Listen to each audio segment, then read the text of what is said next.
What up, y'all? I'm Rajay, And I'm Shy, and welcome to the RXS podcast. the podcast where we provide inspiration, motivation, and information to the music community. Yes, let's Gang. go. So, what are we talking about today, babe? We're talking about music.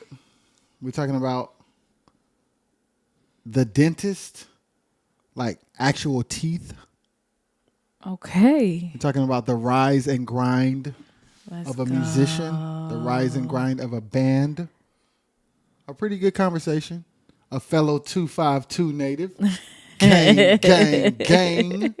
I hope y'all enjoy this for real because there was a lot of insight in this Yeah, one. absolutely. There was a lot of nuggets that I think could help people who do music, but don't just do music. Yeah, People who start off in the music field and then find themselves drifting to other areas to pursue destiny or to have an occupation or however it goes. Just this conversation is sort of enlightenment on how purpose can be fulfilled whether you do music or not. So I hope y'all enjoy. We out. What up, y'all? I'm here with my guy Brandon Ham. What's good, brother? What's up? How are y'all? Hey, it's good to see you. It's been how long? It's been some years now, has it? Yeah, it's been like, babe, how long you think it's been? Julie was like 4, so it's been at least 8 years. Jeez. Wow, that'll make you feel old real quick. What you been up to? You know, just being dad, being husband, being brother, Yeah, all the stuff. You know, yeah, just working. yeah. Yeah, man. So I'm gonna take you back from the top. Okay. Where is Brandon Ham from? Brandon Ham is from Little Old Wilson, North Carolina. 25 in Yeah, the building. that's right. 252. A lot of people say Wilson, like there's a T. And that's just something we're known for. I mean, if you go into Chick-fil-A, it says Wilson. So, you know. I ain't even never paid attention to that. Yeah. Yes, a lot of people don't go inside anymore. So if you get a chance to go inside, it's right there on the left. That's crazy. So born and raised in Wilson. Yep. Was music a part of your life from the beginning? Yeah, I would say so just because my mom was a music major. And she's got one of the most beautiful voices like I've ever heard. Like even when I put her in the studio before, like, you know, you can see the wave file of her voice. Like if you put it into like a tuning program and it was like absolutely perfect. Like couldn't make it any more perfect. And I'm like, yo. Wow. So she's gifted. My dad, he's slightly gifted in some ways. He's definitely more of an entertainer than a musician. Okay. Yeah, but Okay. so I've definitely got it in my life. I grew up in church with music around me all the time, but I didn't really dive into it until I was about 11, maybe. Okay. Yeah. So. And what made you dive into it? So my mom had this like classical guitar sitting in like a closet for forever that she had when she was in school. And I would look at it and I'd play with it a little bit, didn't really know how to play it and stuff, but it was always there.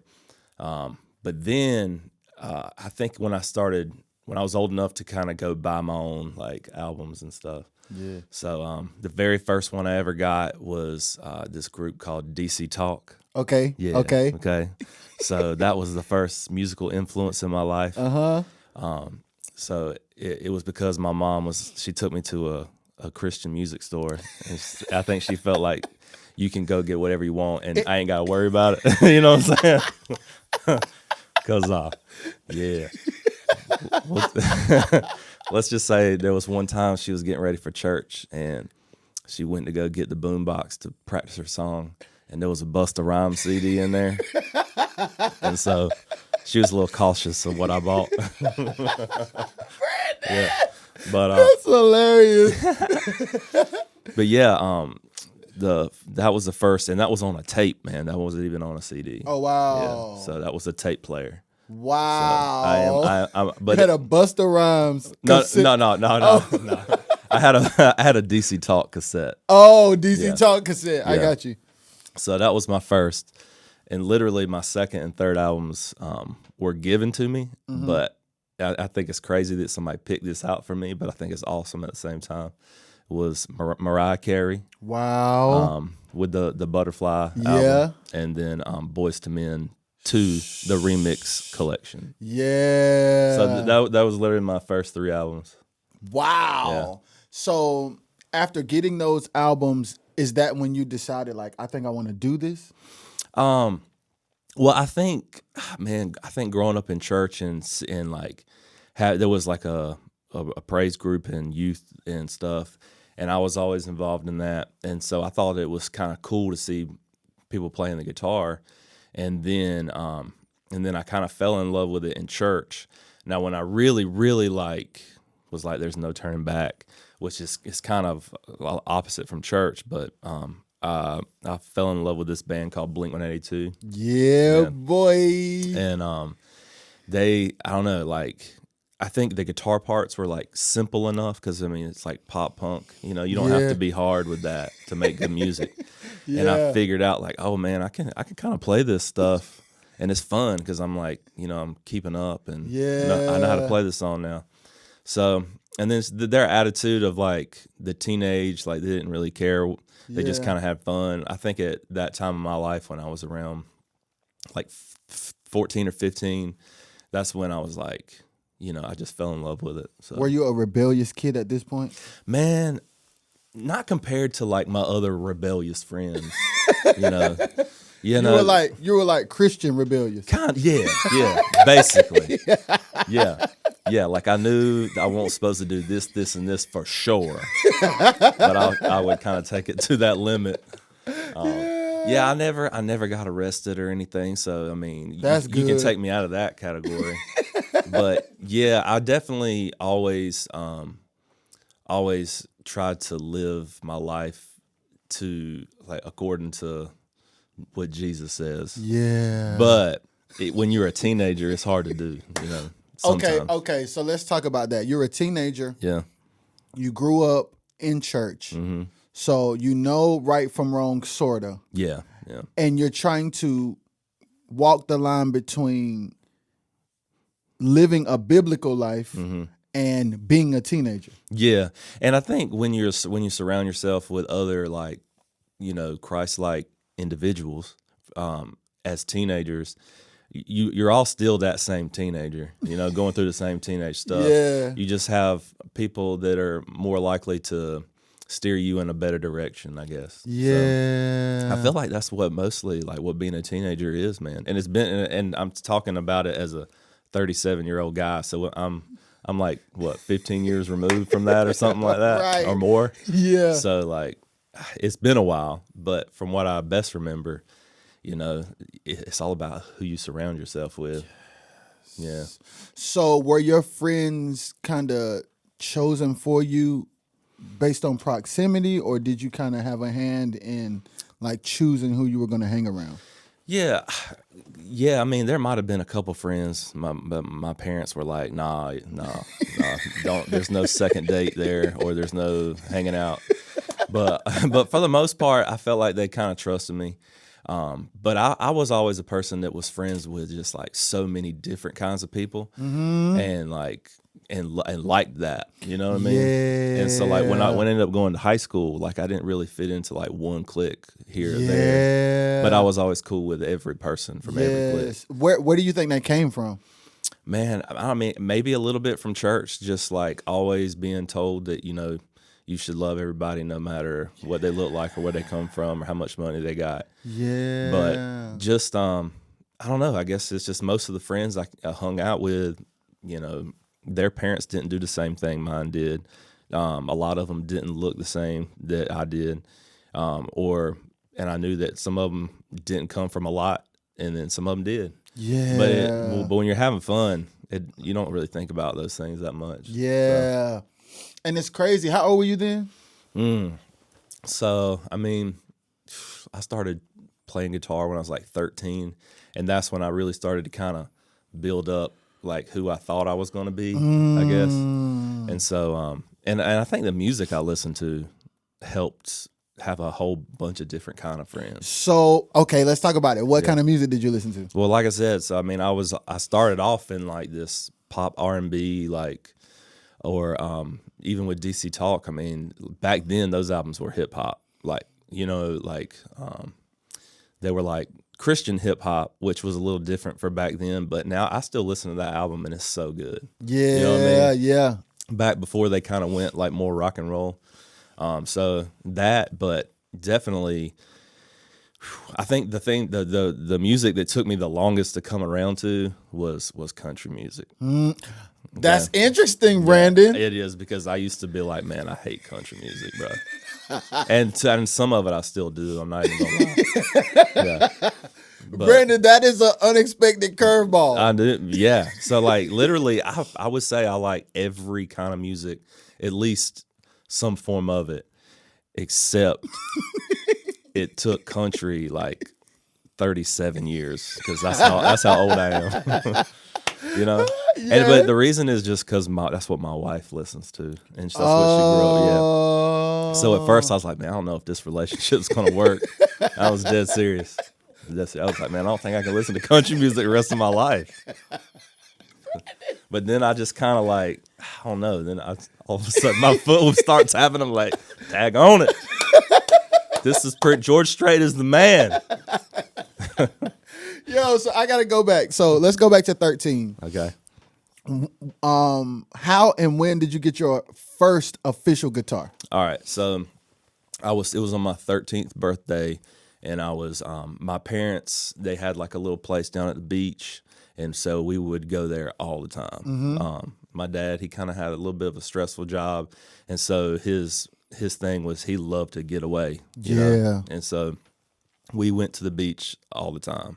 And there was a little music store. This is down in Atlantic Beach. As soon as you cross over the bridge, there's a little music store. It's called Miller Music. Yeah. And it looks like, I don't even know if it's open, but even when it was open, you couldn't tell if it was like open. You know what I mean? Like you had to go up and like knock on it and see if anybody's in there. It wasn't like Guitar Center. You know what I'm saying? Right. You're like, did this guy decide to work today or not? That's kind of how it was. That's hilarious, because I can picture that. Yeah. Like somebody owns a music store. They kind of go in late some days. They supposed to open at 9. They open at 10:30. Right, that's right. And it's at the beach, so you know he might be on a boat. You don't know. He might live on a boat. You don't know. so anyway, so this place, like I said, I remember walking in there, and they had like your typical small town music store. Yeah. You know what I mean? Like, yeah. they might have one Fender guitar, but they got 20 that look like a Fender guitar that ain't a Fender guitar. You know? Yeah, you know what I'm saying? Yes, I know. No Gibsons. Don't even think about that. Nah. No Gibsons. Yeah. And they even had like some straight up look like from the 80s, like these clear looking, like crazy shape looking 80s. Yeah, you know, yeah. that look, you know, with all the whammy bars. Yeah. And of course the guy that comes out to talk to me is like that guy, you know. But I got my first guitar from that place on my birthday. It was called a Lotus. Like I said, it looked like a Fender, but it wasn't a Fender. I didn't get my first Fender till later on. in Okay. life, Yeah, we're so, gonna talk about it for yeah. sure. So that's when I just kind of started picking it up, trying to play some songs for church and stuff. And then when I'll never forget, I was at my cousin's house in Kansas City. Okay. Oh, okay. And and this is how vividly I remember it, because for what I know in psychology, they have these things called flashbulb memories, right? Okay. Yes, sir. And so a flashbulb memory is something that happens in your life. Like, for instance, if somebody talks about 9/11, right? I can tell you exactly where I was at. Yeah. I can tell you like even like what it smelled like. Yeah. You know? And so I have one of those for this moment. I was coming down the stairs at his house, and there was a music video on TV, and it was this band called Blink-182. Yeah. And I was just like, yo, what is this? Wow. The first time you've ever seen it. Or heard anything like it, right? I was Yeah. like, what is this? And it was like one of their old albums off this record called Dude Ranch. And so then they ended up coming out with the next release, which had like all the small things and the real popular songs that kind of blew them up. Yes. But I remember that, and I just stopped what I was doing and stared at the TV, and I was like just soaking it in. And I couldn't explain what it was or why this music was so much different than anything else I've heard. I mean, it was just pop punk, you know what I'm saying? Yeah. But I don't know. It's like I got sucked into it. And ever since then, I was like, oh, let me learn how to play that on guitar. Yeah. And then I just sit there in my room and just learn it. Yes. How many hours a day did you practice? Man, right away, I would say it consumed me. Like, I would say, like, yeah, I used to go outside and play ball and this and that. But then when I got a guitar, it was like, I was just in my room all the time. So what about school? So for school's a crazy thing with me in my life because, yeah, I've been real serious about it, but not until like later on in life. Like when I was in high school, I was so one-track mind on. I wanted to be in a band, you know, and I went and saw Blink-182 for the first time. Oh, you got the bug then. And then I saw this other band called Sum 41, and that was the two like pop punk bands of that time. And you're talking about like at a time like the late 90s, early 2000s when that music was like started to become real popular. Yes, it was in all the movies and everything. Yeah, dude. All of those kinds of movies. The soundtrack had some kind of Blink-182 or Third Eye Blind or something like that, right? And so I got sucked into it then, man, and just where when I went to school, I was just kind of showing up and doing what I had to do to get by, but my brain was constantly on how do I do that for the rest of my life. And then did you ever get to a place? So wait. So once you saw those bands, you're trying to figure out a way to make that a career. Oh yeah, man. I was in the front row. Like I remember Fall Out Boy was the opening band on a small stage at this excuse me, at this amphitheater in Raleigh. And Blink-182 was the main band. And I remember watching Fall Out Boy on this tiny stage with probably like 100 people around. Wow. But they were packing it up, putting it back in the van. Like they were just living that life, like where, they get to go do that again tomorrow. And they get to do it next day. Like my little band was in a shed trying to figure out how to get the first show and how to get the people there, you know? And so, and it was also at a time where like not everybody was super into that kind of music. Like, like my other kind of friends that were into music were into like Dave Matthews Band and stuff and like this like jam band stuff. Yeah. And I was never really into it. Yeah. You know? So, so I was always a little bit different, but luckily I had some friends that were different like me. And one of them is a guy named Michael Arnett. He's from Wilson, North Carolina. Yeah. His face is on billboards now. He works for Farm Bureau, so he's everywhere. Wow. But he was like my best friend, and we met. I was at Pete's Inn in Wilson, and we were sitting across from each other. And we were there because we were friends with this other person that we were mutually friends with. Yeah. And I'd never met him before. And a Blink-182 song came on the radio, and I started singing it, and he started singing it, and we were just like, yeah, dude, what's up? My name's Brandon. It was just like I don't even know I don't need to know anything else about you. You know, we're cool. Yeah. And then it was just like from then on, he was really been the only drummer that I've ever played with. Like, I mean, I play with other people here and there, but as far as like consistently, like your boy. Yeah, we're like releasing albums and stuff. Or like when I was in the studio, if I needed something done that I didn't think I could play myself, I'd be like, yo.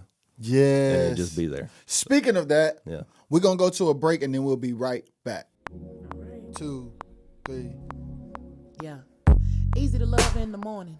Love it when I see you yawning. Easy don't hurt so bad. Easy don't make you sad. Easy like Sunday, fun day, one way, no play. Girl singing okay. Gotta love it my way. That's all I got though. God! Cause y'all, you know I'm a rapper now. You know I'm a rapper now. No, Shy, you have just met You have just met. Shy.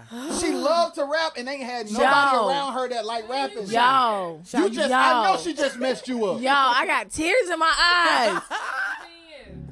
Oh. Yeah. Easy to love in the morning. Hey. Love it when I see you yawning. Hey. Easy don't hurt so bad. Easy don't make you sad. Hey. Easy like Sunday, fun day, one way, no play. Girl singing okay. Bro. Yo, I'm Yo, floored. we ain't never heard Jada in our life. Ever. I'm floored. So I want to start where we left off.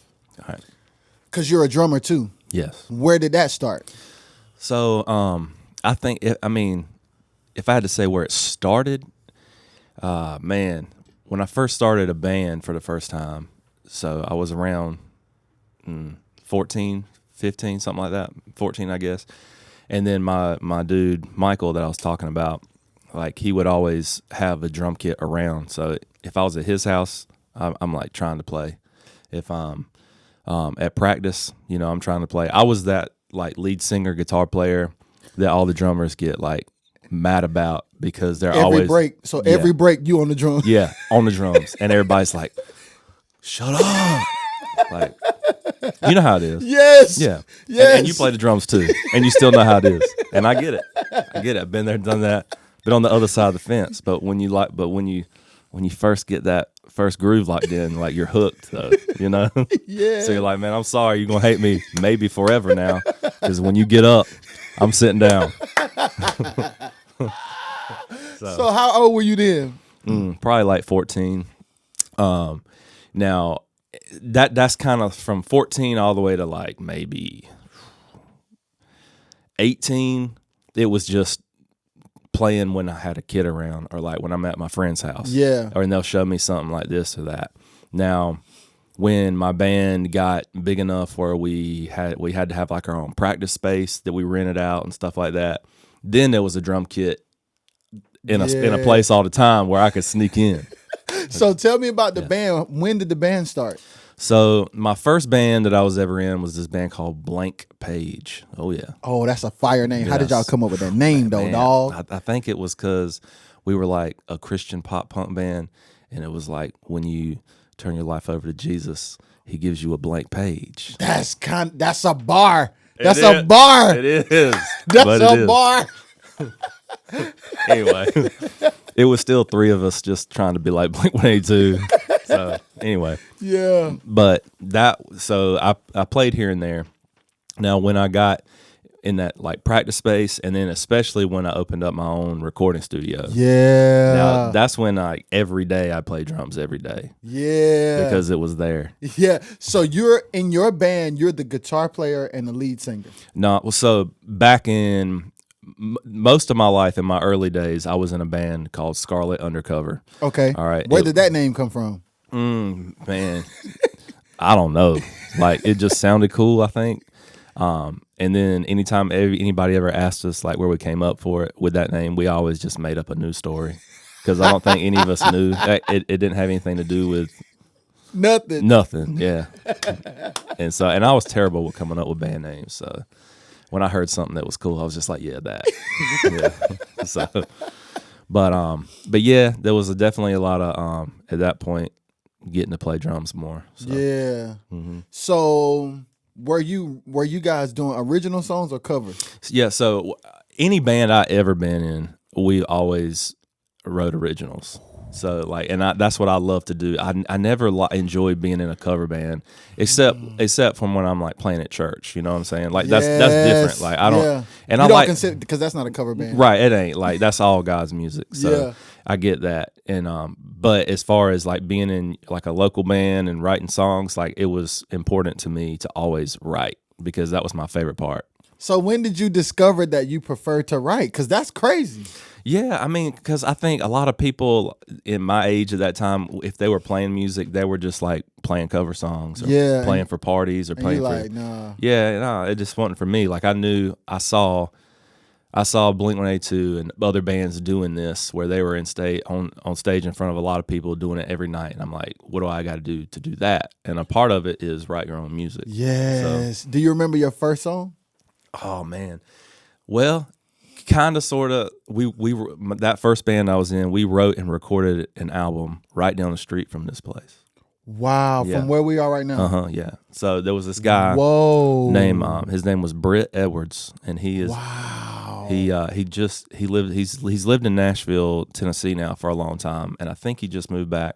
But he was in a really popular like worship type band. Yeah. And they were called The Swift. I don't think I heard of And them. then before that, they were called like Puddle Glum. Okay. But when I was growing up, they were the only bands around here that were actually like doing it for real, as far as I knew. Yeah. And so he had a studio at his house, and like they went on tour with like Stephen Curtis Chapman and stuff like that. You know, they were playing with some big Christian artists. Yeah. So I always looked up to that guy and those people in that band, and they were from right here in like Rocky Mount. Yeah. And some of them were from Wilson. So that I recorded an album. That was my first time ever recording anything, and that first song we wrote was on it. And I've got it somewhere.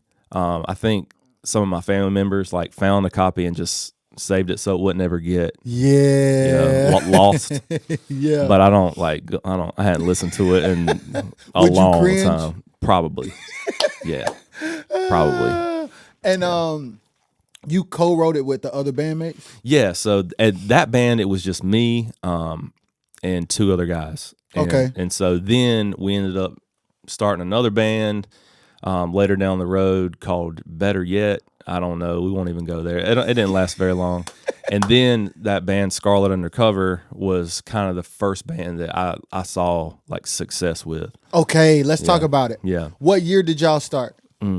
So Or how old were you? It's probably the it was my senior year of high school. Okay. Is when it kind of turned into that. So like I was around 17, 18, 19. Mm-hmm. And that band, like we did tours and stuup. Yeah. So we started that whole thing. So we had a van that broke down all the time. We ended up having like 3 vans, man. And we weren't even together that long. So like we bought this van. It was like an old church van that was barely running, but it got us from here to there. But it would cut off in the middle of the street sometimes, and the only way sometimes you get it to work would be to jump out and get under it and tap the starter from underneath the van, and people would be like honking on their horns and be like, "Get that piece of junk out of the way," you know what I mean? And I'm like, man, I'm just trying to play music, man. Yeah, that's the hustle. That's the hustle and bustle of it all. Mm-hmm. What was the writing process like with y'all? So in that band, it was more like we would sit around as a band and kind of like come up with certain riffs or whatever, and we would kind of make music and then put lyrics to it afterwards. Oh, so it was like, here's a chord progression. Let's try this. That band was really technical based. Like we had a really good guitar player. His name's Brian Dawson, who later Shout out Brian Dawson. Yep, he later played for this band called The Cab, which was pretty successful. Yeah. And so yeah, he was a guitar player. His name's Brian Dawson, who's phenomenal. And so we kind of wrote a lot of the music centered around him because his playing was just so good, and you kind of know where the strengths and the weaknesses are, and you got to play off the strengths. And that guy was just so good, you just let him do whatever he wanted. Yeah. So, but then the main band that I've been in for most of my life that was the most successful was called Mercy Mercedes. Yeah, Yeah. boy. Yeah, and so that point I was the lead guitar player and I sang backup. Okay. Yeah. Okay. So that's the one that we should really chop it up about. Yeah, basically. All right. So what year was that? Around 2006. Okay. We went from about 2006 to around 2012. Okay. So how did y'all come together? Yeah.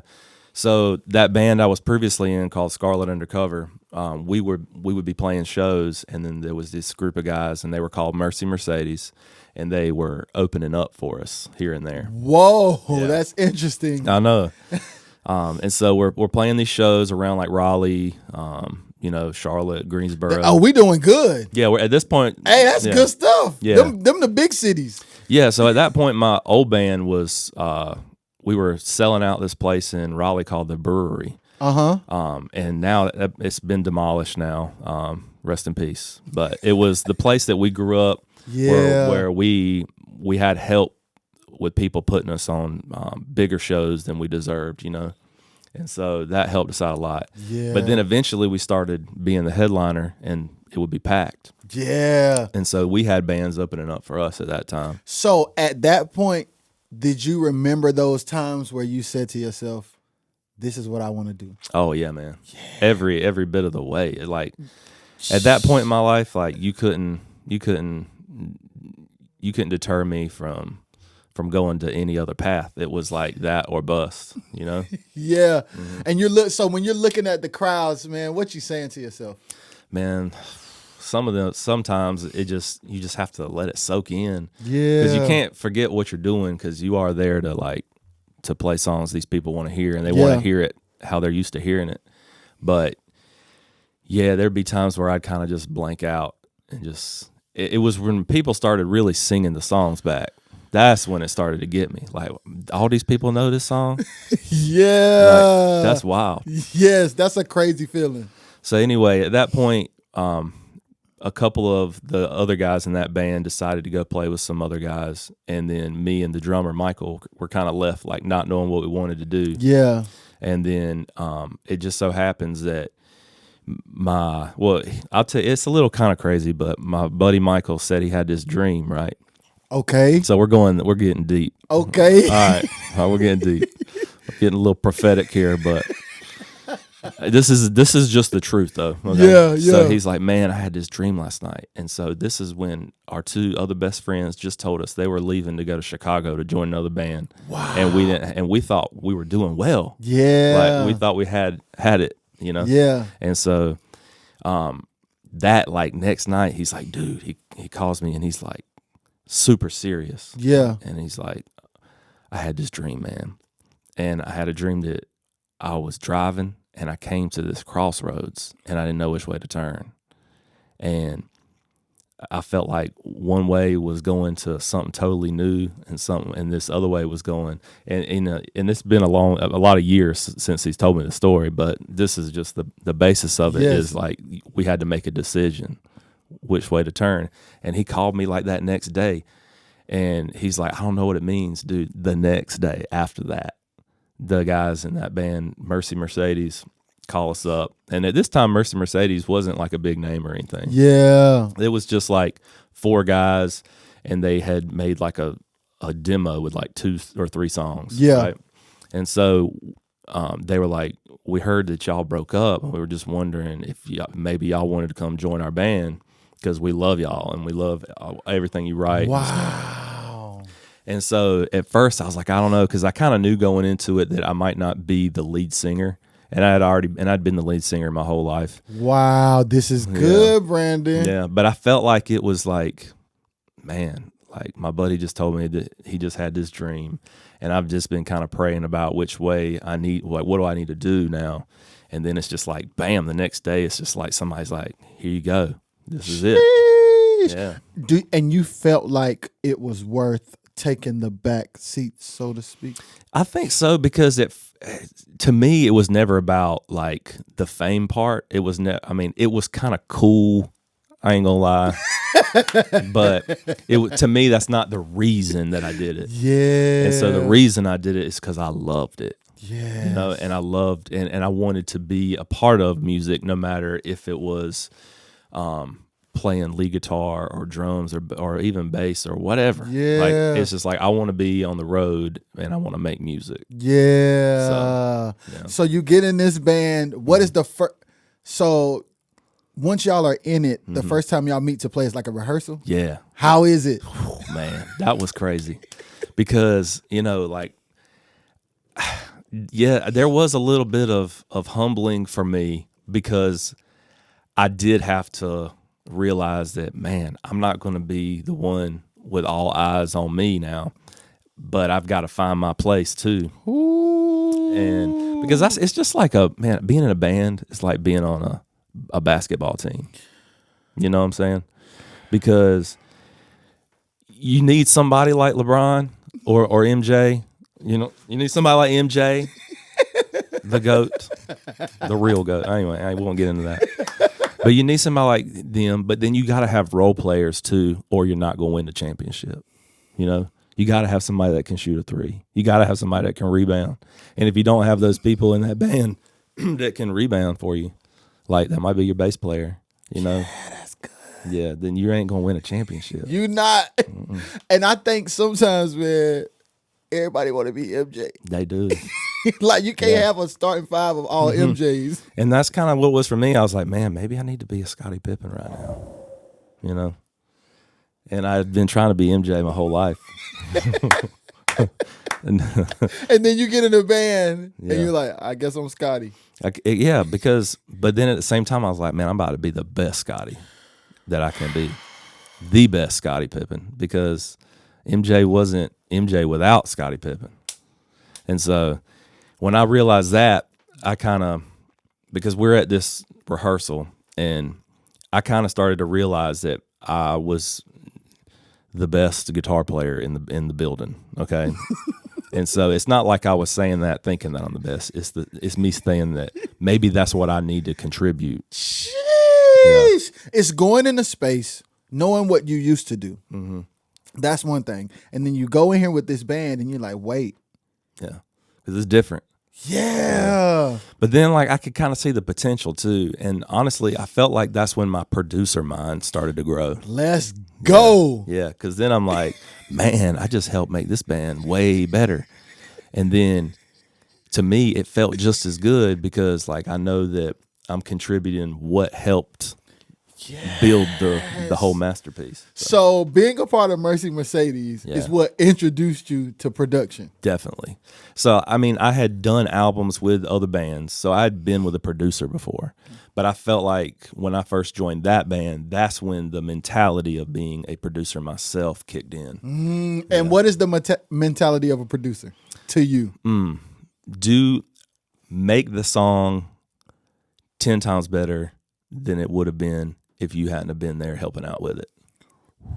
So every producer, I feel like, has a little bit of their own style. Yes. You know, some producers are ones that they only ever do a certain kind of music. Yeah. But then you got some, which I would like to consider myself being one of them, Yes. is one that just loves to do all different kinds of music, so you Yes. don't feel like you're doing the same thing all the time. And no, it's easy to be that kind of producer because you can get everything locked in to sound exactly how you want it to sound, and it will come out giving you that same product every time. Every time. And you might make a good business out of that. Yeah. Because some people are like, I want that sound. Yeah. But when you can show up with somebody playing a whole different style of music than you that you don't do all the time, and you can try your best to still elevate that song, Yeah. that's when you're a real producer. You know? Yeah, man. So that's when you discover, like, so you get the producer mind, you're playing with them. Do you start producing other bands while still being in the group? I did. That's when. All right. So when we decided, all right, Mercy Mercedes is going to work out. Yeah. This is going to be good stuff. Well, then we decided to move to Greensboro to be in the band. Wait. The whole band, where was the band based out of So before? the band was based in Greensboro, Randleman area. Okay. Okay. So, but Michael and I were from Wilson. Yeah. And still lived in Wilson. Yeah. But we wanted to make sure that it was going to work before we picked up and moved. But we only had like 2 or 3 practices, and we were like, all right, let's go. So after 2 practices, y'all like, oh yeah, we moved. Yeah, I mean, you kind of know when you play with somebody. Yes, you do. You You do. do. You You do. know. You Yeah. know. You know when it's working and when Yeah, it ain't working. and sometimes you can. People can always get better, and you can become better cohesively as a band. But you know, just like from playing in church, a lot of times somebody's going to fill in that you ain't never played with before, and like right away you can be like, all right, they gonna work. Yeah. And then sometimes you can be like, hey, turn him down a little bit. Hey, cut him off with my headphones real quick. I don't need them. You know, though, don't lie. That's true. That's so funny because it's true. Yeah. So it's 2 things I want to ask you about. I want to ask you about the production side, but I want to ask you about the just the personal side. You had to feel these guys out and feel like they were good people Oh yeah. in order to move your life. Yeah. And you already like had a relationship with them previously, not being in the band, right? A little bit. Yeah. Okay. Yeah. We had seen they'd played like maybe 3 shows opening up for us. So it was like where we got to meet them and hang out. But honestly, our band, man, we were always cool to everybody, no matter how good or how bad we thought that your band really was. Because, it wasn't like us to it's not up to us to judge them based on, like, if they're loving it, I'm not going to tell somebody, how bad they are so they can just go stop trying. Yeah. But, there are some that you just like, you just shake your head and you don't want to say nothing because you don't want to lie to them. That's so true. That is universally true. Yeah, it is. It is. It's like, so you just don't say nothing at all. You're just like, or they ask you something, you're like, Hey, hey man, or they be like, how do we do? Man, I ain't never heard nothing like it. 'Cause you ain't lying to them.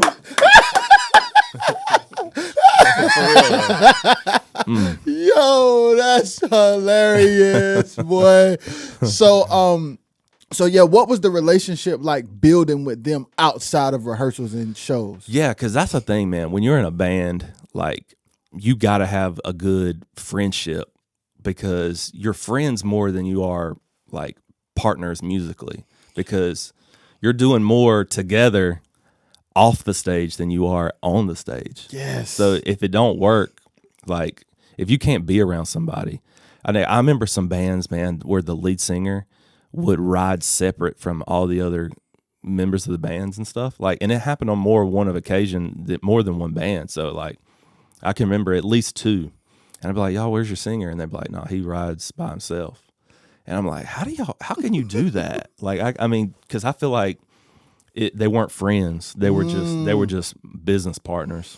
And I feel like if you want to be in a band, like a group, or if you're equally involved with other people, like, you've got to be on a good friendship basis. Yes. Before you become good on a business level. Yes. And y'all were able to develop that? Definitely, yeah. And like I said, it was a lot of like taking back seats here and there, but also kind of finding out that I was good at things that I didn't even know I was good at too, and like using that. So what other things did you find out you were good at? Well, see, like when I decided, okay, I think I'm going to be the best guitar player here, well, then I need to work on being the best guitar player. So I was sitting at that point, I was sitting because I moved to Greensboro. I was living with the drummer and the lead singer and his wife lived there. Right? So we had a house, and I just had my own little room. Yeah. And from that day forward, it was like, because I had a friend, like I was saying, my friend Brian Dawson, who is just so good at guitar. Yeah. And he always played lead. So I'm like, well, if I'm going to be the lead guitar player, I gotta get to work. So I just sat in there and practiced every night, all day, all night. And then I go deliver some pizzas, and then I come back home, and then I would practice all day and all night. So that's what I did. And then, Domino's was the only place that let me have a job when I'd come home from tour. So I'd go, I'd be like, all right, I'll see y'all in 3 months. And they'd be like, all right, come back when you need some money. Seriously, that's why I've delivered pizzas. Yo, that's crazy. You be going for 3 months, come back, and they let you clock in. Mm-hmm. Yeah. Because sometimes it'd be like a month. Sometimes it'd be 2 months. But there was one time it was 3 months. And yeah, there was 1 year where I think we played over 300 shows. And there's only 365 days in a year. And you got to think about Christmas and Thanksgiving. I ain't playing on those days. I'm eating. You know what I'm saying? So that's a lot of shows, though. Yeah. But that's where we were at. So now let's dive. I want to dive deep into the production thing. Okay. So you're playing with the band. Yep. How do you get your first client as a producer? All right, so that's another thing that I did. When I would come home from tour, I would just make beats on my computer. So that's when I got more into being able to work with like hip hop and R&B artists. It was just because I found that I had a knack for making stuff digitally, right? And so I'd be in the van on tour, and I wouldn't have anything, to do. Like back then, we didn't have like we had like the iPhone 1, You know what I'm saying? Yes. And so we couldn't just like social media, like that didn't exist yet. That's how old I mean, that was like MySpace, bro. MySpace. So yeah. So that's the age that we're in. And so I would just be in there, and I did have a laptop, and I'd mess with it, and then I'd come back home and I would just make beats just to learn how to do it. Yeah. And then I figured out, somebody'd be like, oh, that's beat. Let me get that beat. And, you know, of course, when somebody says, let me get that beat, like they don't want to pay for it. You know. So I went through that. But then I'd have some people that would call it on and they'd be like, yeah. And then I'd sell one for like $50. Yeah. And then I'd sell one for like $100. Yeah. But then I would just keep making them so that I could just keep selling them so that I, you know, had a little extra spending money. But then that got me into like this right here. Yeah. You know? And so then I would be recording with other producers, and but by that time I'm like just soaking it in from these producers. Like I'm about to learn everything I can from this guy. Yeah. While I'm here working with this guy. Yeah. And so I was always the guy in the band that was always in the studio. Like if I was done with my parts, I'm still sitting in there making sure that your parts are being done right. You know? Yeah. Where everybody else is like, all right, I'm going home. You know, I never left. Hey, did you watch the New Edition movie? No. So there was a scene in there, right? There was a scene in there where Ralph is laying vocals. Uh-huh. And then the other dudes are in the control room with girls, and then they just leave. Yeah. I'd be the one still in the studio. Yo, that's hilarious. So you found in, like, I love you fell in love with the process of making the song. Oh yeah, because that's where all the magic is, man. Like that's where it feels like when you're sitting there for like 2 hours straight and nothing's happening, and then all of a sudden, bam, there it is. There's the idea we were looking for, and you're just because you never know if it's gonna come. You know, that idea that you need, and then it does, and it's just like everything's pieced together and everything is right in the world now because that missing piece is there. Yeah, and like I never wanted to be outside of the room where if I needed to be in the studio for that piece to happen, I was going to be there. If that makes sense? Absolutely, man. I didn't want to miss that part. Yeah. And then I kind of felt like I needed to be there so that could happen. But you driving the ship almost. Like you have the heart, the mind, and the patience to see it through until it happens. Yeah, and there's a lot of patience is involved in being a producer, and I'm not trying to take any away from my bandmates. They're all amazing, and they all brought the piece that we needed. Like I said, like you got to have some role players. Yeah, you got to have specific role players, and I feel like everybody in the band figured that out. So were they all cool with you being the producer? Yeah, no, at that time we all worked with a producer. Okay, so, and you were just producing other artists, but not the band was more right. But that's when I started to notice that the stuff that I was doing with these other groups, like it was translating into my own band and stuff. So like the lead singer, his name's Nate. He's a great songwriter. Him and his cousin Matt, which is the other guitar player, they wrote a lot together. And then sometimes I'd write on my own, and then we kind of get together. But then we always would get together after a song idea was written, and then form the music around the idea, which was the opposite. Yeah, which is the opposite. So then I've kind of learned how to do it both ways. Yeah. And I think it's just like, what are you trying to go for?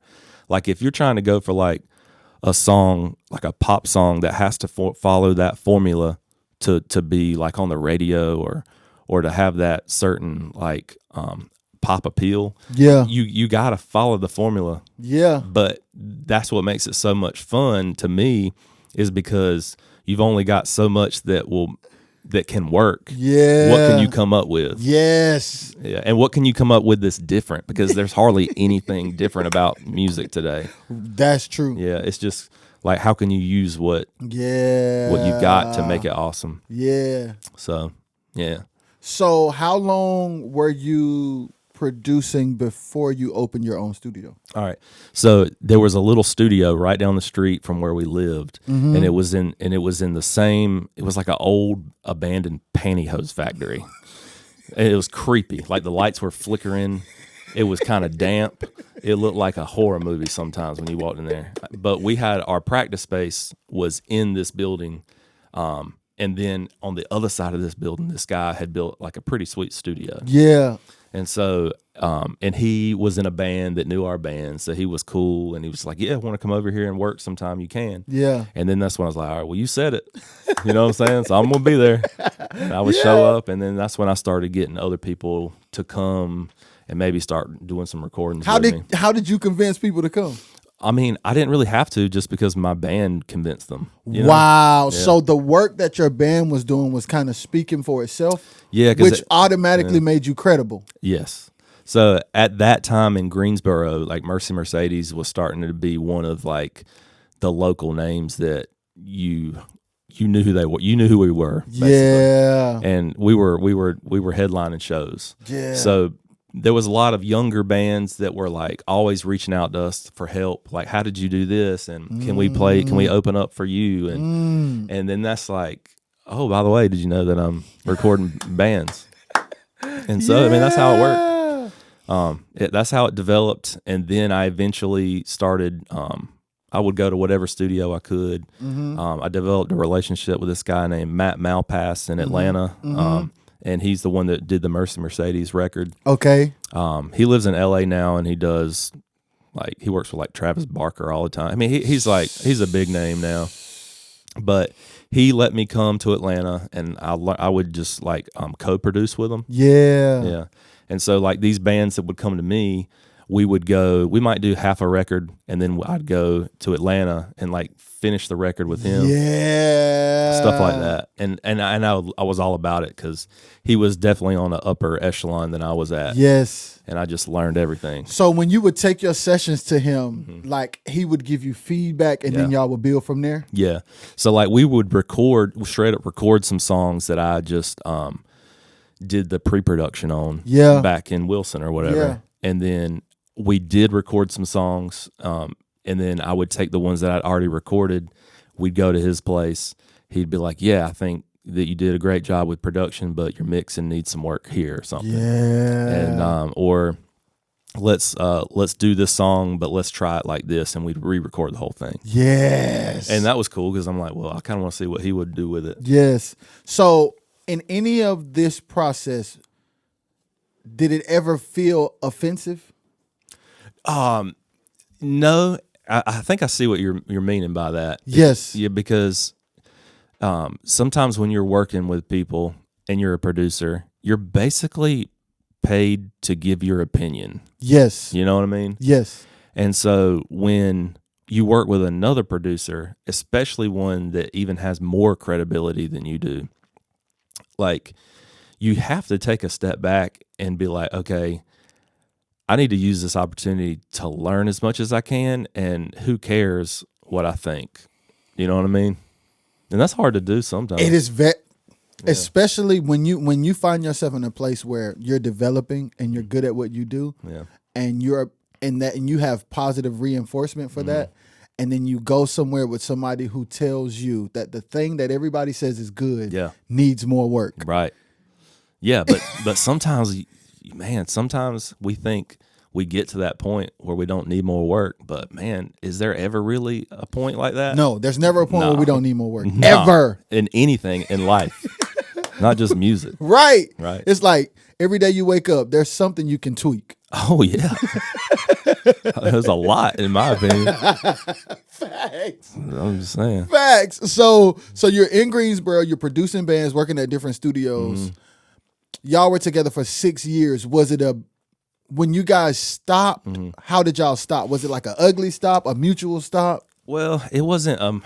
So what happened was we had a manager. His name was John D'Esposito, and he worked for Live Nation in New York City. That's crazy. So his job was he booked. He was the booking guy for like the Jonas Brothers, Dane Cook. So he did like comedy guys. He did huge acts. So a lot of the big shows and the big tours we got on were because of him. Yeah. So like the biggest show I ever played was opening up for Justin Bieber. Yeesh. Yeah. And so we played at the Long Island, where the hockey team plays, the Islanders. And so it's this big arena, and I'd never done an arena before. Were you nervous, man? Come on. Come on, bro. I can say that I wasn't nervous for a lot of shows, but man, you don't have a choice. You don't have a choice. You're nervous. If anybody says they weren't, they're lying to you. So, like, now you gotta think now. There's 15,000 people here. This is the biggest show I've ever played. But there's 15,000 Justin Bieber fans out there, not Mercy Mercedes fans. There might have been 5,000, and probably only like 500 that were like diehard fans, maybe. Yes. So that's where we were at. I just want y'all to, we were the little guy on the totem pole when it came to the Justin Bieber show. Right. And so, Right. but at the same time, you got to go out there and you got to put on a show that's different than any show you put on. Yeah. We're used to playing like venues with like the biggest venues being like 3,000 people. Like House of Blues was like the biggest. Yeah. And we did some festivals that had a ton of people now, but like never an arena. Like, That's different. I remember doing my sound check and I was like, something's wrong with my guitar. And the sound guy's like, that's the slap back from, and I'm like, oh, my bad. I ain't ever played nowhere like this before. Excuse me. But it was true. It's like the sound would come out of my amp. It would go towards the arena, hit the back, and then I'd hear it like 5 seconds later. And I'm sitting there like, what's wrong with my setup? Like, that's how out of place I was. Yeah. Did y'all have ears? Back then, no, man. You just had monitors. Yeah, so like our singer had ears. But, like back then, in-ears were just starting to become like a normal thing. Yeah. Yeah. So, I mean, I use them now. But, Yeah. So how did that show turn out? oh, it was awesome. I mean, because you got to think like they had an incredible sound system. So you didn't even really have to have ears because you've got the best floor monitors you've ever seen. Yes. And then they've got side fields, the whole 9 yards. Yeah. And it turned out really good. I mean, it's on YouTube. Oh, so y'all go check that out. Maybe it was called PopCon. Oh, that's dope. In 2009. Oh yeah, I'm going to watch it. Yeah. So it was definitely the biggest production, but yeah. Fortunately for our band, we got to do some cool stuff. Yeah. And it was because of that guy. So I know shout out to him. Yeah, to get back to your question. All good. Yeah. So this guy was our manager. We were signed to a record label called the Militia Group, which we really had a good relationship with. But then our manager, he worked in the Warner Brothers office, right? And he wanted us to be on Warner Brothers really bad. So he wanted us to be on a major label. Yeah. And we were on like a indie label. Yeah. And then it's kind of like the stuff that you hear about all the time kind of happened. Yeah. Yeah. So we had a record that we made and it was ready to come out. And we had a humongous tour that we were about. I mean, we went on tour like Third Eye Blind and LMFAO. Yeah. And, some big, like Good Charlotte. Yeah. Some big groups were there with us. And we had an album that should have come out before that tour. That's how bands used to do it back then. Yeah. Before all the, social media, like you would make an album and then you go on tour with a huge group and you would sell your album in front of all those people. Yes. And you'd get a little bit more famous because of it. Yes. Now it's a little bit different, but back then that's what we had. And our manager and our manager and our record label just had different ideas of where we should go, and they got into a legal battle that lasted for like 2 years. And like our legal person was the lawyer for Madonna. Jeez. Yeah, and so that cost a lot of money.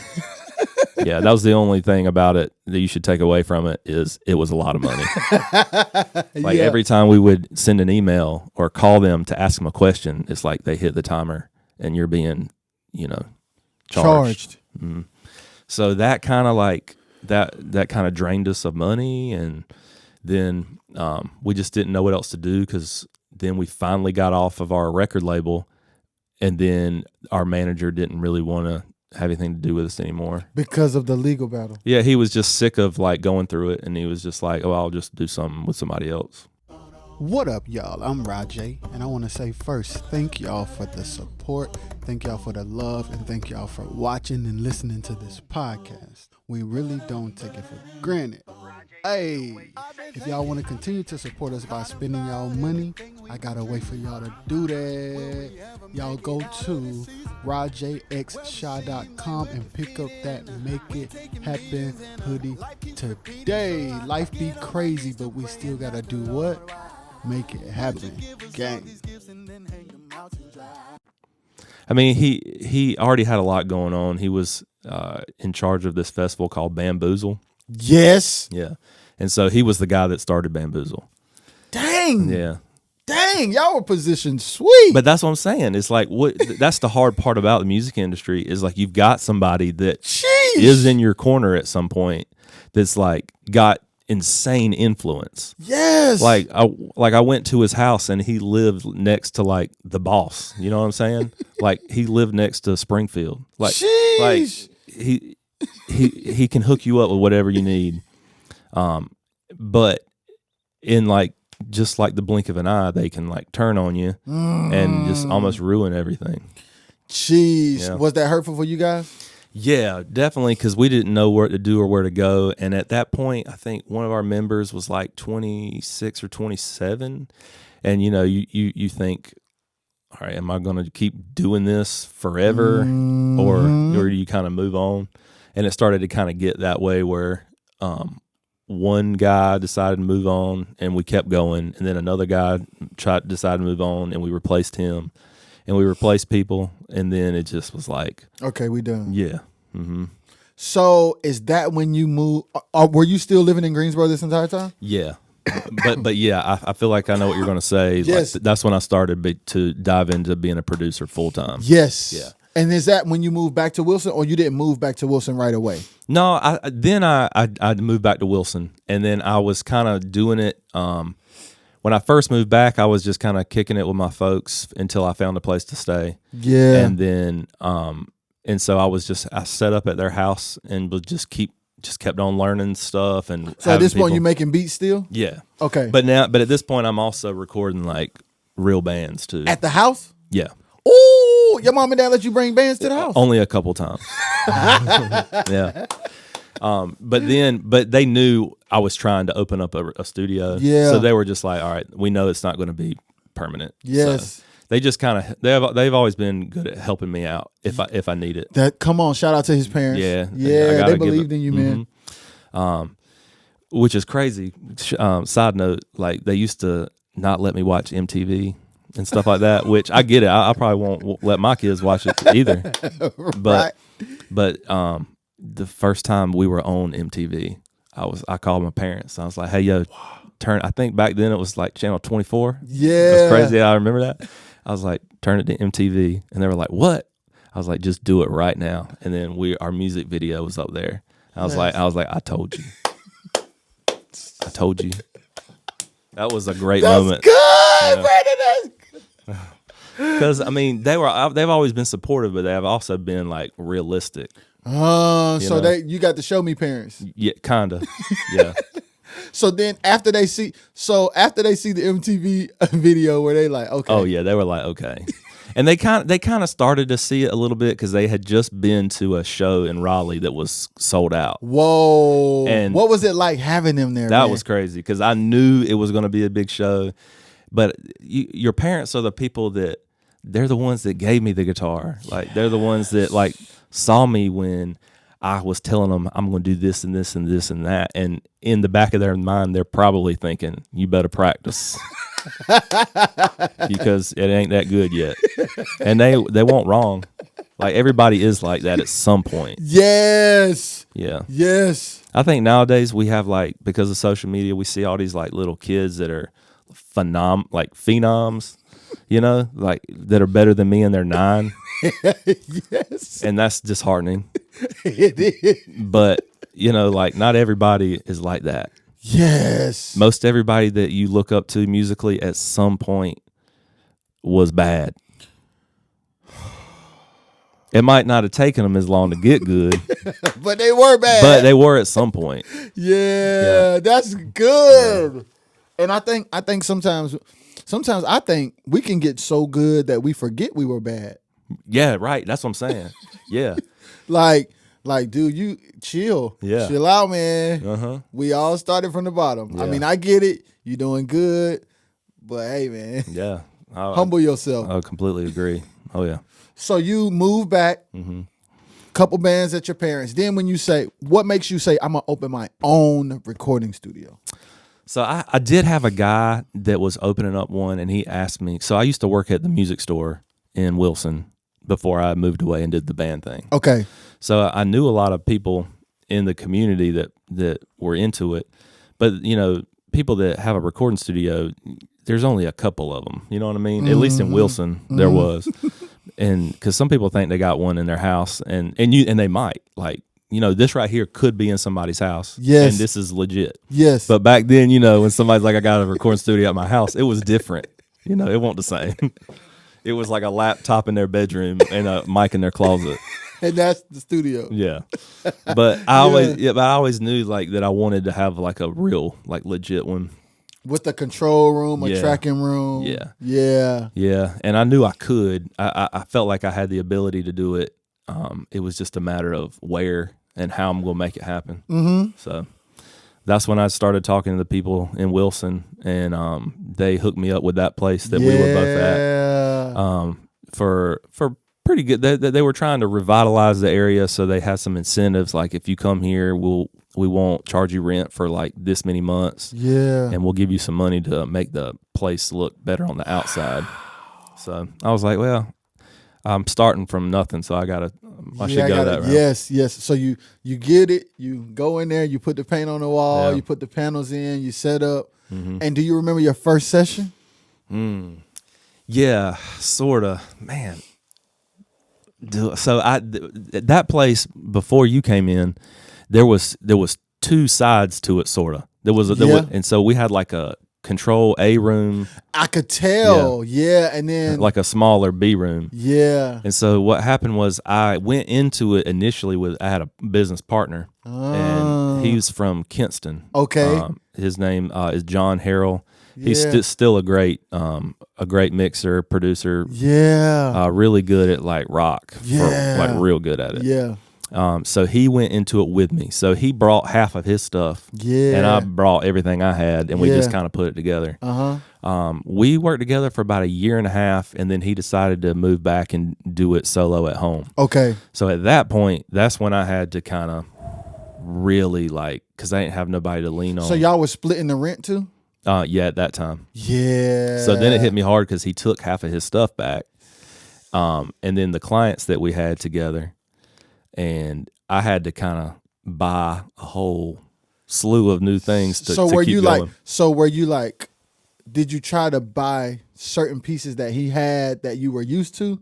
Or did you just start over with whatever you could afford? Yeah, it was kind of like starting over. Like I kind of have learned from him a lot about what was good and what wasn't good. Even if it wasn't buying the same thing, I knew something that was comparable to that. Yeah. And because he was a gearhead too, and I kind of was. Yeah. And I guess I still am. Yeah. I don't think, listen, do you ever find yourself just going on Sweetwater for no reason? Oh yeah, especially when they call me out of the blue. They're like, we just want to make sure you didn't want to spend $5 million today. Yeah. I'll let you know when I do. I love Sweetwater though. Me too. But I feel like they be calling me sometimes just to remind me that I don't have enough money to buy their stuff. You know? Like, dang, man. It's like when you're a kid and you used to get the East Bay magazines. Or something, and you're like, oh, man, I'm about to get them shoes. It's like Sweetwater pulls up, except they cost way more than them shoes. Yo, so I got to tell you this. Me and my wife had this debate. All right. She always buying shoes, right? Uh-huh. And I'm like, you don't never let me buy nothing. She said, my shoes are $100. Their interface is $4,000. And she ain't wrong, though. That's what's so hard about it. Because mine does the same thing. She like, you cannot compare Sweetwater to the Nike No. outlet. You can't do that. No, man, you can't. But they send candy, though. I'll give you the candy. man, that's hilarious. It's real life. It It's is. real. Yo, we just had that debate. Like, man, you don't never let me get a bunch of gear, but you always buying shoes. She like, man, them prices ain't the same. No, dude. It's definitely different. No. So you start recording it. So, okay. Let me get my mind back right because that was hilarious.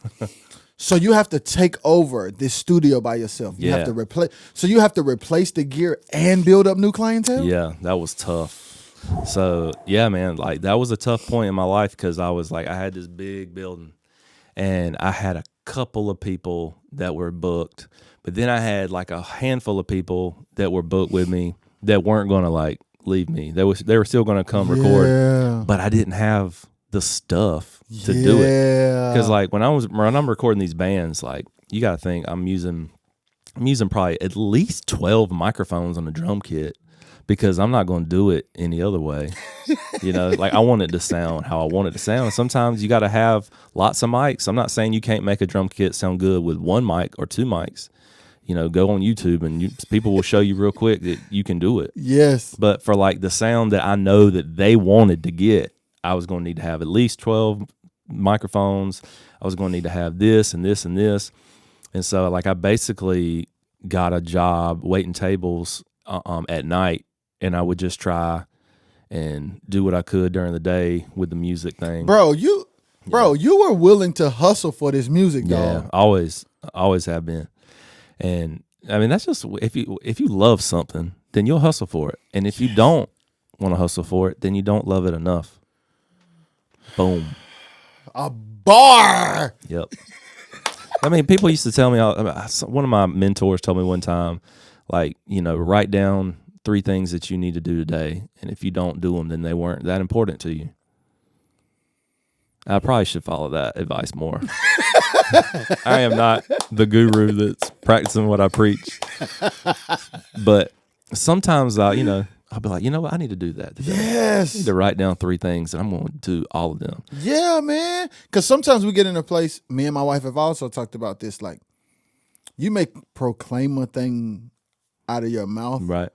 but your actions tell the story Of something different. Yeah. every time. And it's like, how can you fix your mouth to be like, I love singing so much, man. I really love it. I don't want to work a job. I want to be an artist. But it's like, Yeah. you still ain't worked on your range. Yeah. You still sing flat. Mm-hmm.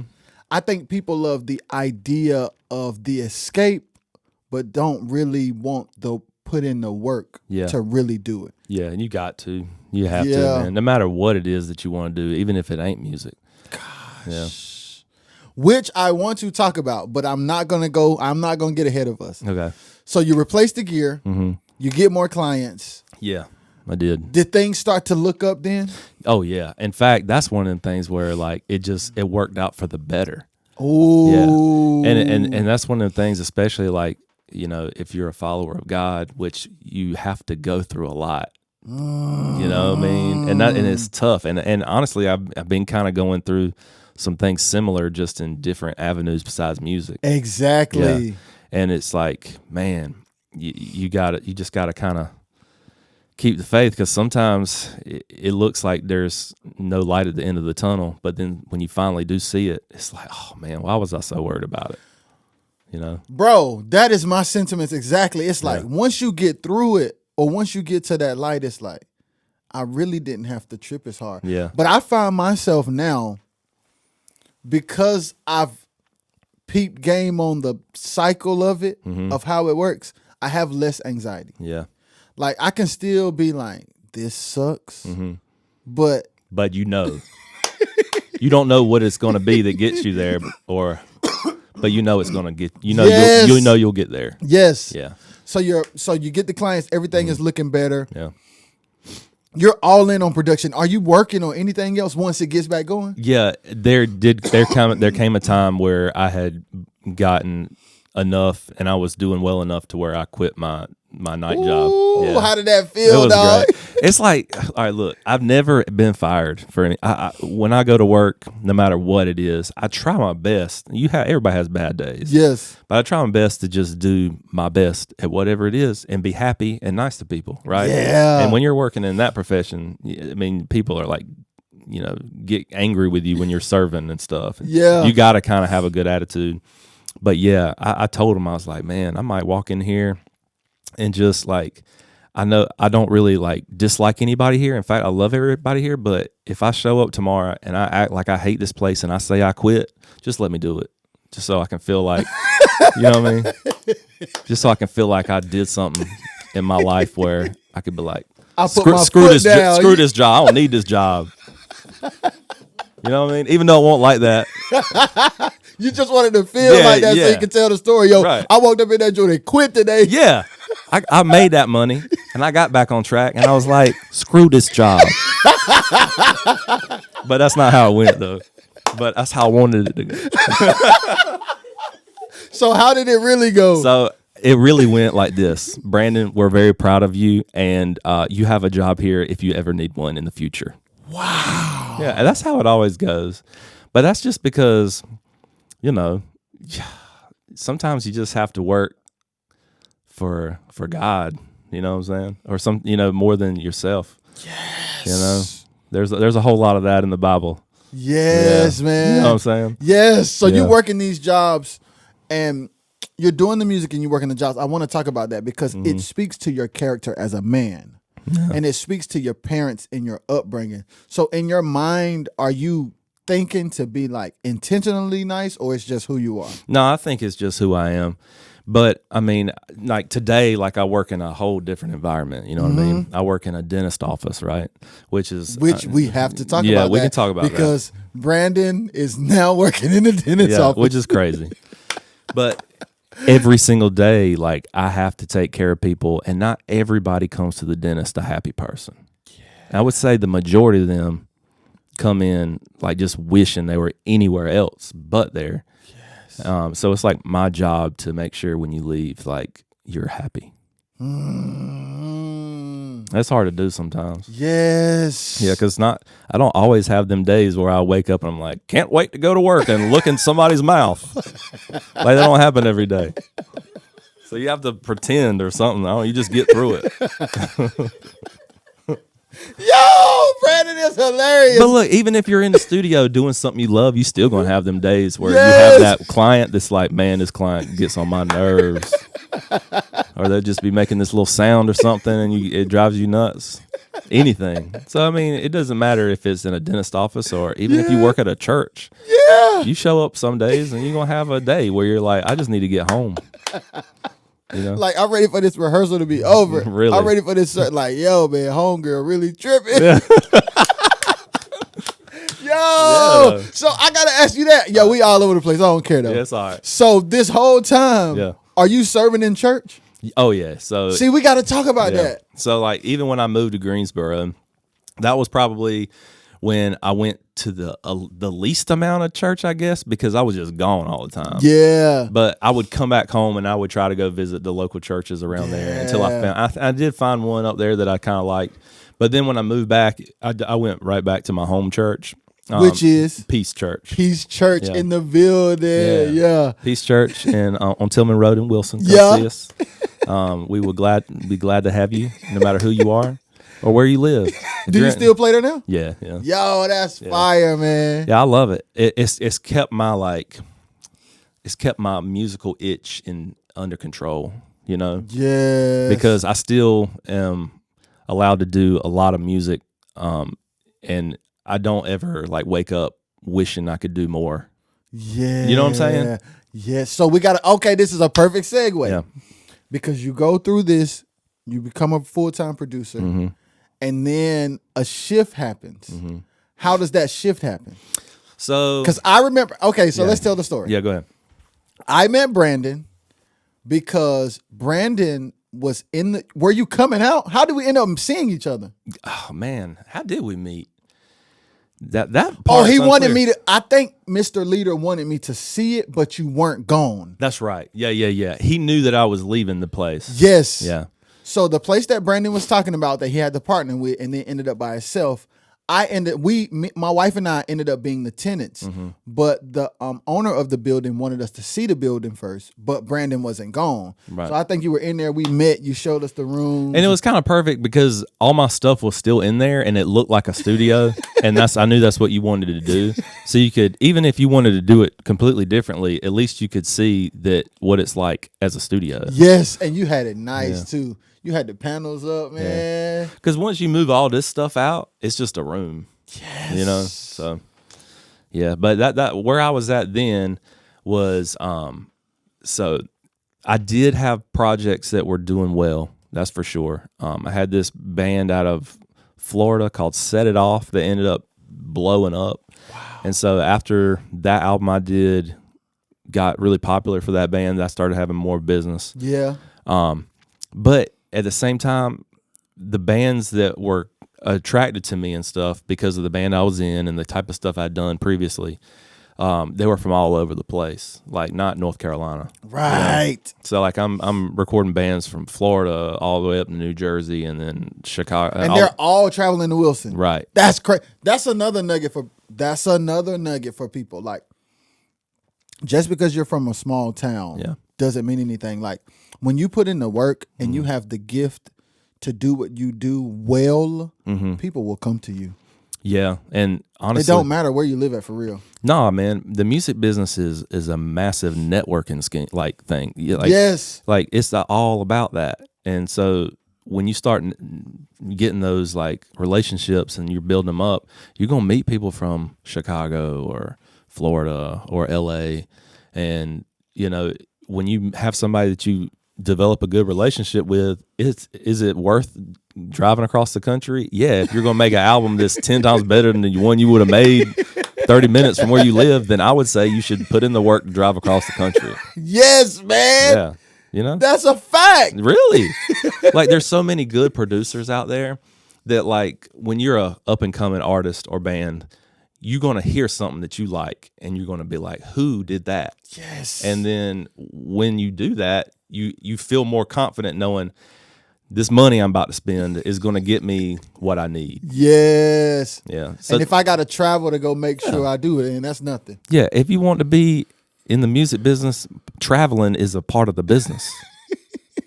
Don't even want to be in the business if you don't want to travel. Yes, that's good. Yeah. I mean, nowadays, like if you can do some things in the music business by sitting at home and broadcasting like we're doing right now. Yeah. Like no doubt that didn't exist when I was coming up. Yeah. But still, man, you got to go places. You got to meet new people. Yeah. Or else you're just going to be around the same people all the time. Yes. So when you left the studio, you took your stuff home, right? That's right. And then how long did you work at home? So, I mean, technically I still am kind of doing it at home. Mm-hmm. So, yeah, my console wouldn't fit in my house. So, yeah, I still have it though.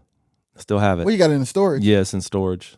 And you got a storage bill, man? Well, yeah. Well, I live out in the country. Yeah. And my storage building is just a building on my property. It's not necessarily like a climate controlled place. So you might go out there one day and it's like, I mean, I go out there and check on it from time to time. Just be like, all right, yeah, it's still good. You know? But all right, so back then too, the digital age is come in, right? Mm-hmm. It's been here for a long time now. Mm-hmm. But I was kind of like in that era. Hybrid era? It was a hybrid era. And I feel like if I built a brand new place, it would still be a hybrid era for me. Yeah. Because that old analog tone sounds really nice and warm. Can you emulate it now with digital stuff? Yeah, you can. And they do it pretty well. Yeah. They do. Like UAD. Yeah. And I like Steven Slate a lot. Yeah. Okay? Yeah, but UAD is great too. They do it just as well. Yeah. But I love the Steven Slate stuff. But I would still like to have that console just to run it as like preamps. And because that has a good tone to it. Yes. But yeah, you can mix everything in the box and it still sounds great. Yeah. But I still have a small setup at my house. It's similar to like this right here. Mm-hmm. I built a desk like this and just put all my rack gear in it. Mm-hmm. And so I have everything except my consoles not in the picture. Got you. So I want to see it too when we get off. Yeah, for sure. So we can, it's kind of like my little work area / studio. Yeah. But. So you're still working. You got the studio at home. Man, how you start working at the dentist office? dog? Yeah. Yeah. So What? I remember when you told me, like, yo, you're like, man, what is he doing? He was, hey, Brandon told me, like, man, I think I'm about to, and I could see the sadness all over your body. Well, yeah, man. Like I was entering that. What do we say? We say seasons now, right? Yeah. I was entering a different season, and I didn't know how to feel about that weather that was coming my way. You know. So like, yeah, it was just a point where, I mean, I guess it was kind of a little bit of a dark time, but I feel like at that point it wasn't good for my life. All right, for my marriage too. Like I was at the studio. I'm the only person really that knows how to do the things that I needed to get done. You know, like I hadn't really met you yet. That would have been nice if you'd have showed up a little earlier. But like I didn't know people that could edit drums. You know. Like they didn't. I knew them, but they didn't live near me. Right. And at that time, it's not like you can just share things now and like have some like you can now. So it was all on me, and I would be out. I remember there was nights where I slept there, nights where I wouldn't leave till like 3 o'clock in the morning. And you were married? Mm-hmm. Oh, that's the dead dad. Yeah. That is not. She didn't let that happen for too much longer. Right. Like yeah, and that's another rule that a lot of people have is you should go to bed when your wife goes to bed, and that's hard to do when you're a musician because a lot of times your mind don't stop when they are ready to go to sleep. Yes. So there was a little bit of that. I started to have more kids, okay, and I needed to be able to. So in the beginning, how long were you in your studio compared to the timeline of getting married? Mm-hmm. All right, What year did you get married? I got married in 2011. Okay. And my studio was probably like 2013 maybe. Okay. So 2012 or 2013, I'll put it this way. My wife's dad is really good like carpenter. Like he's really good at building stuff. And so I relied on him to show me how to build walls and build that whole inside of the place because I had to do that all by myself. Brandon, that was one room. It was horrible when I first got it. It was Brandon turned that place into 2 studios. Yeah, in basically. a lounge area. Mm-hmm. And it was like Yeah, and before it was just a big open like tattoo parlor.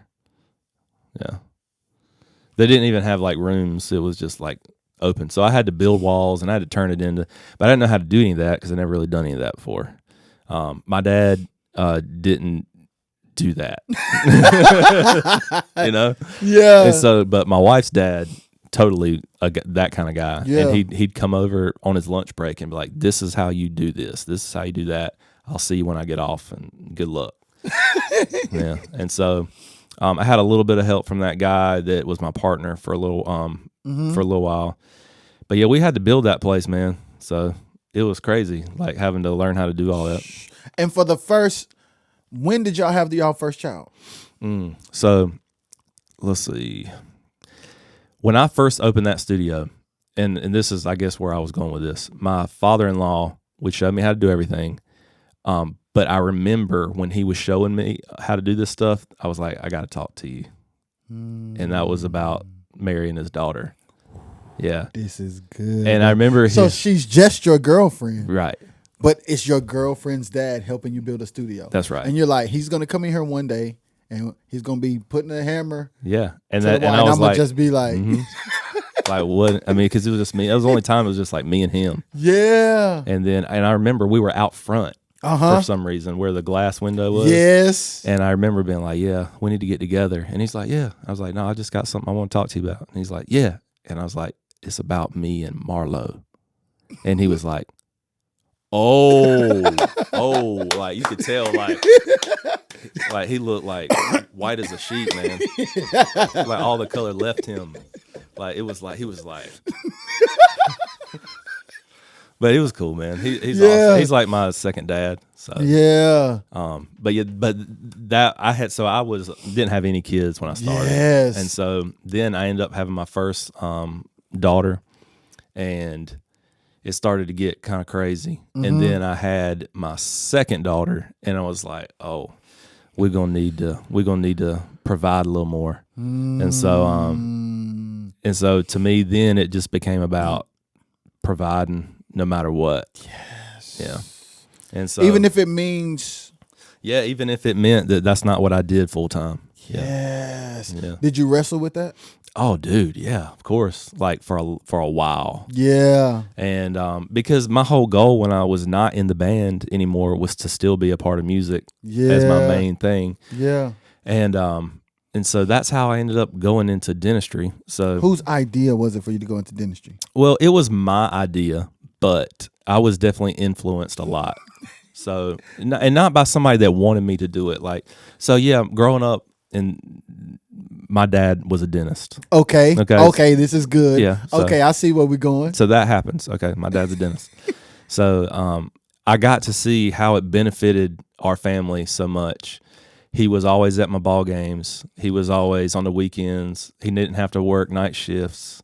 We had enough. I mean, when I was a kid, it was a little bit different. When I got older, I could see that he was doing very well for himself, and which translated to doing well for me, you know?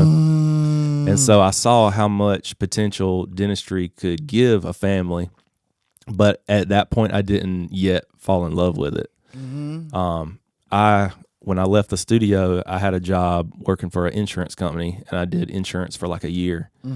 And I was right away, I was like, I was good at it, but I was like, do I really want to do this every single day for the rest of my life type thing?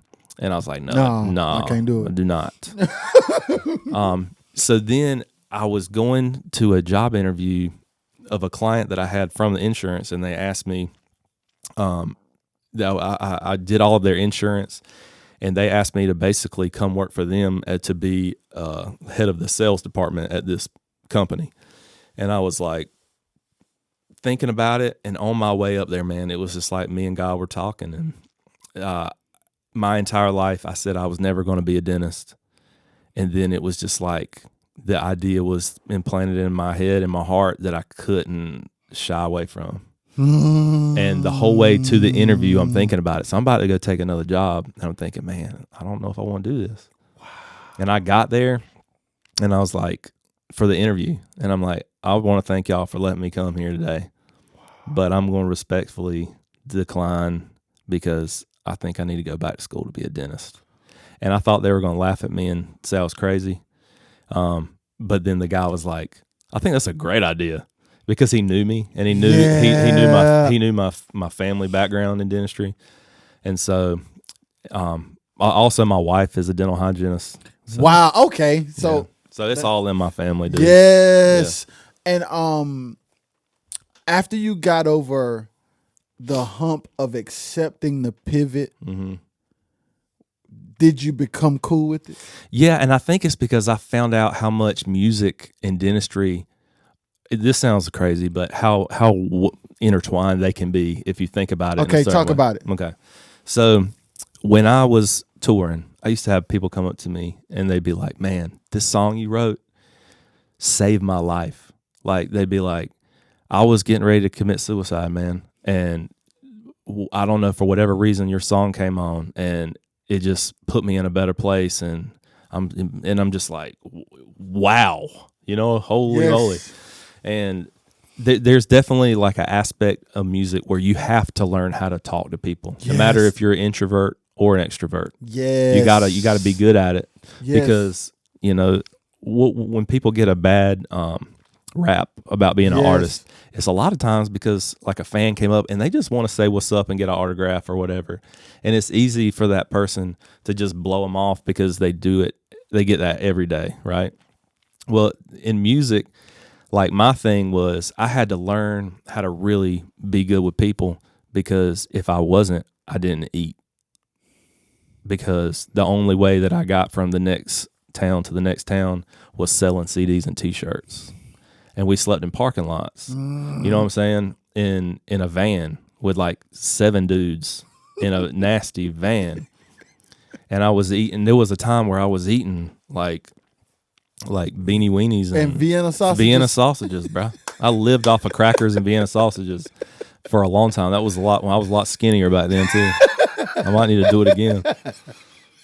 But that's how much, like, it kind of goes back to what we were saying before. Like, if you love it, Yes. and you want it, Yes. then you will do it Yes. no matter what. No matter what. Yeah. No matter what. And so that's just kind of, I don't know. Getting You off good? track. I got you. Yeah. You were telling me how dentistry and music is intertwined. So I'm having to go up to people to try and sell CDs so that we can get a hotel room and have food. Yeah. And so I did that every day. Like Yeah. I would fill up my book bag when we had days off, and I went to the malls Ooh. and I sold them. And so the thing is like in dentistry now, I'm coming in and I'm talking to these patients, and I'm having to make them feel comfortable. Yes. I'm having to let them know that I'm here for them, not to try and get anything out of them. Yes. I'm just here for them, and that's it. And I just want to make them better than they were when they got there. And there is a lot of hands-on stuff that I like. You know, I used to have to sit there and work on my guitars and fix them all the time. And it's really, I got something in my hands fixed, I'm just fixing something else. And so when you have that feeling that somebody comes to you for something and they're in need, you know, and you can fulfill that need for them, that's a good feeling, you know. And I definitely get that out of dentistry. And it's been a tough road so far, but it's one that I just don't feel like I can quite give up on, you know. And you know what it made me? You know what it made me think about? I've never thought about this before until I heard you talking about it. You can have one purpose and different professions. Yeah. Oh yeah, dude. Yeah, and I think that's why it hasn't been as hard for me. Yeah. Because I don't have like whatever music was for me that made me want to get up every day and grind to my wits end to get. Yes. Like I can still do that. Just I can get all of those feelings now that I got from music. Doing something like a lot of times people think when you become a musician that music defines everything about who you are, right? And sometimes I fall into that too because people know me because of music. And so people see me as a musician, and I always will be, but we're all a whole lot more than that, you know, like real talk. Yes. And do you feel like, did dentistry reveal different parts of yourself that you had not discovered? Yeah, it definitely did. I think it just made me feel more like I can be myself no matter where I am, not just on stage. Woo! That's heavy. Yeah. Like I can be myself in here, and everything that I learned along the way can help me here too. Ooh. Yeah. It don't just have to help me when I'm on stage or when I'm with my musician friends. Yes. Yeah. And the thing is, like you said, man, you're still serving people. Yeah. You're still taking care of people. And that part, the first part you said, the serve, that's what I like to do. Yeah. And now I'm just doing it a little bit differently. Yes, man. And I still play enough music to where I play enough. You know what I'm saying? I play all the time, really. Yeah. So now this past year, I will say, was really cool because my band got back together. I saw that, boy. And we did it, and it was so much fun. Yes. We ended up doing 2 shows. We did a surprise show the night before the show we had booked, and we didn't tell anybody about it until the night before, and we just announced it online to see how many people would come. And we probably had about 80 to 100 people. That's good. They just showed up out of nowhere. But then the next night we had about 600 people. Yes. Yeah. And it was like we never stopped. Yes, man. So it was fun. Yes. And I think we might we'll do some more of that. That's fire. Yeah. That's fire. We've talked about recording maybe some new stuff too, and we might do that. Yeah. But as far as like if you really, really want to try and do it for real in music, yes, you got to go 110 every single day because somebody else is. And so for me, like I don't feel that need anymore. You know, I've kind of done a whole lot of what I set out to do. Yes, you have, bro. And so my advice to anybody that is trying to do that is you got to wake up every day and think, even if it's like on a Saturday when you're trying to chill, like what's one thing I can do? One thing. What's one? Because my mindset back when I was trying to make it in a band, man, it was just like constant every day, Yeah. every single day. Yes. Because there's always other people that want the same thing, and they out there. Then you can't let them. It's like Kobe, you can't let them outwork you, man. You can't, bro. You can't, man. And that is true. Like, there are people out here grinding, man. Yeah, There are people out here doing what they do in circumstances that are not as fortunate as yours. Because we could get to the place where I don't know this person. Yeah. I don't have this piece of gear. Yeah. Therefore, this is why I don't work as hard. yeah, And then there's people like whose laptops got cracks in their interface, barely work, shortage in the cord, and going crazy. yeah, and getting it done. and but that's the thing is like people with the nicest stuff at some point they were the people with the cracks in the cords too. Like one thing I don't like is when people say it must be nice. When somebody's like, man, it must be nice. Like, no, it must have been nice when you were asleep and I was up grinding to try to make it happen. Yeah. It must have been nice to sleep then. And I love to sleep. My wife is gonna see this. She's like, "No, you like to sleep." But when you have that mindset of you got to make it, you trying to make it. There's no time to not do something. Hey, Brandon dropping gems. So speaking of your wife, I did want to talk about your wife and your children. I have two questions. They're basically the same question, Okay. but it's pertaining to your wife and your children. What is one thing that you learned as a producer that helped you as a husband? Wow, that's a crazy question. Let's see.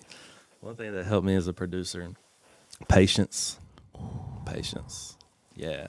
Because when you're a producer, you gotta have patience. Yes. Because there's always going to have those people that you just jive with and you click with, and it's like you don't even have to really talk about what you want to do because they're on your wavelength. Man, if they could always be like that, but it's not. Facts. Yeah, Facts. Some days you just working Monday, Tuesday, and Wednesday to hope Thursday and Friday hurry up. So, in your journey to patience with your wife, what has it been? Because of course, it's just like every day is not great. But how does it feel knowing that you okay, slow down, Brandon. Yeah, Pace yourself, buddy. yeah. That's the thing. It's like with patience.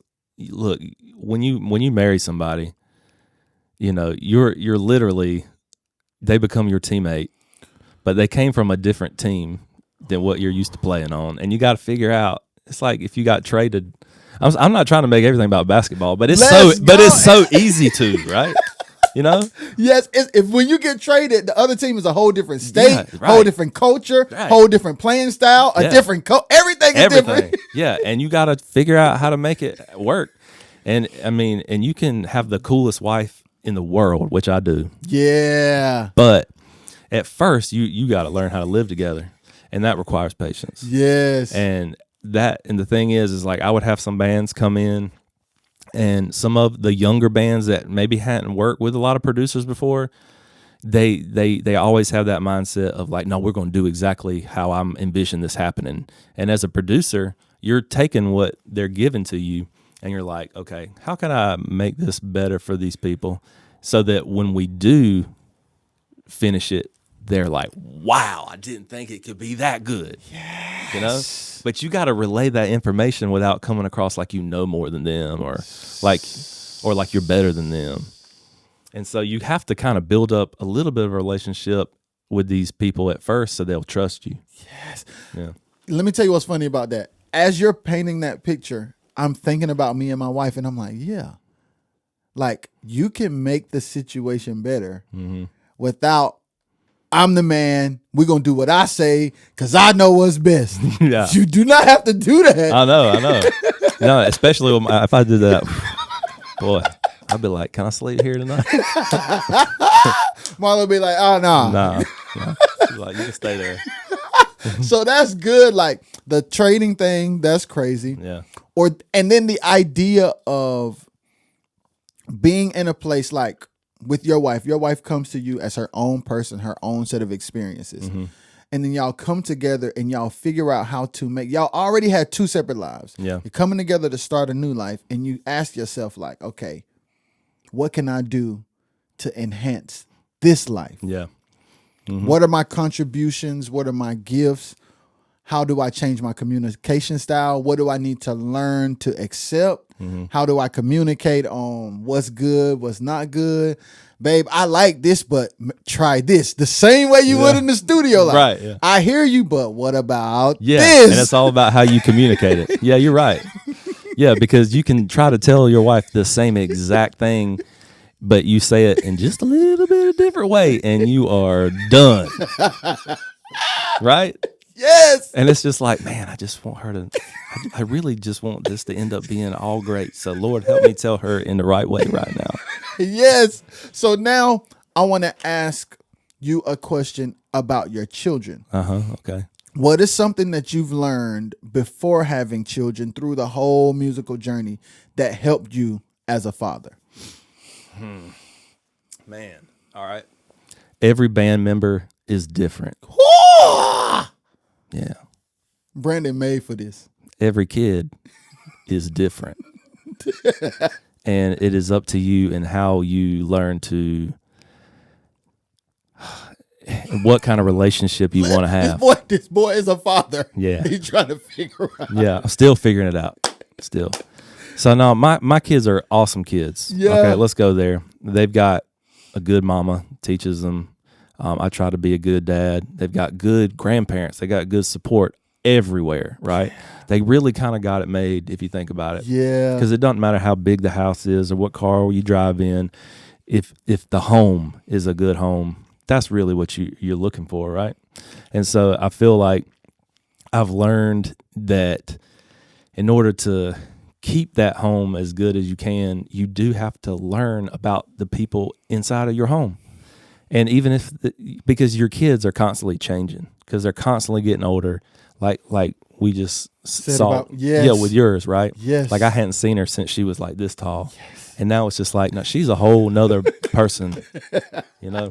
And yeah, she's probably got a little bit of this person inside of her, but she had this much room to fill it up with a new kind of person. Yes. And so that's the hard part is realizing, oh man, this year they're like, when they're young, it's easy to know because they say some new words you ain't never heard before, like some hard words to say. Like, I don't know, my son, he's only 6. I don't remember what it was that he said, but he used some word like literally the other day. And I'm like, you ain't never said that before. Well, when did you learn that? I know you're in kindergarten. Somebody got to teach you, but you've never had this conversation where you said that word, and now I'm just it's like a little check that, man, they're growing up. Yeah. And so the point is that every one of mine are different, and you got to be a different kind of parent to each one in the way that you parent or discipline. Yes. You know, I mean, I'm still me to all 3 of them, but yes. I can't discipline my oldest the way that I have to do my middle child because they don't react the same way. If it doesn't work the same, and really it's your job as a parent to figure out what works. Because I mean, I just got beat, you know, a good beat, not a bad beat, but I got whooped. And you know, and I'm not saying there's a lot of differences on opinions on that these days. I tend to side with, well, it worked for me, it'll work for you. Yeah, but that doesn't always work. No, man, Brandon. It don't. That's because sometimes whooping a child can make them retreat. Yeah. So you'll be worse off than when you started. Yeah, and that's one thing that I've had to learn. So like with my oldest, she's probably been disciplined that way maybe less than she can count on one hand. And there's no need to, because she don't need, like, it doesn't change anything. She's figured that out, that I don't want that ever again, and I'm never going to do anything to do that. Where my middle child, it was just like, man, my hand hurts.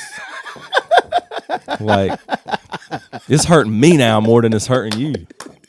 So we got to do something different. Yeah. And so that's when I just had to try and figure out, like, maybe I need to sit down and have like little talks with her instead. And I think she responds to that a little more when you get on her level and you make her look you in the eye and you just have a conversation.